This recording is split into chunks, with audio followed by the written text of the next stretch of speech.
చింతమనేని గూండాలు, చింతమనేని అనుచరులు నిన్న నేను లేని సమయంలో మా ఇంటికొచ్చి నా భార్య పిల్లల్ని అందరిని కూడా భయభ్రాంతులు చేయించినటువంటి వాడు చింతమనేని.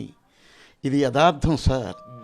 నన్ను అతను చానాళ్ళ నుంచి అతని పార్టీలోకి రమ్మనమని చాలా నన్ను ప్రలోభ పెడుతున్నాడు. మంచి పదవులు ఇప్పిస్తాను, మన ఇద్దరం కలిస్తే సరిపోతుంది, అబ్బిగాడిని పంపించేద్దాం, అబ్బాయి చౌదరి ఉండకూడదు, వాడు లండన్ వెళ్ళిపోవలసిందేనని ఎన్నో ప్రలోభాలు పెట్టాడు. ఎన్ని ప్రలోభాలు పెట్టినా నేను లొంగలేదు.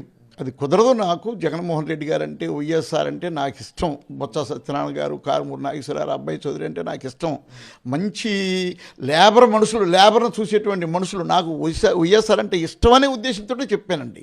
ఎన్నిసార్లు బ్రతిమలాడిచ్చాడు. నా క్యాస్ట్ వాళ్ళనే పంపించాడు, మా ఉడ్డీలనే పంపించాడు, ఇద్దరిని ఫోన్ ద్వారా కాకుండా మనుషులను పంపించి చెప్పించేవాడు. నేను అటువంటి దానికి డబ్బుకు లొంగను, పదవులకు లొంగను. నేను నిజాయితీ పరుణ్ణి.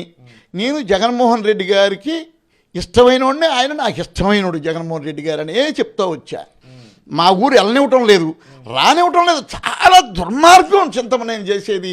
ఒక్కటి కాదు, రెండు కాదు. ఒడ్డిగూడెంలో రాధాకృష్ణ ఇల్లు పగలగొట్టేశాడండి వైఎస్ఆర్సీపీ లీడర్. అతను కూడా అతని ఇష్టం వచ్చినట్టు నన్ను ఎరాజ్ చేస్తున్నాడు సార్.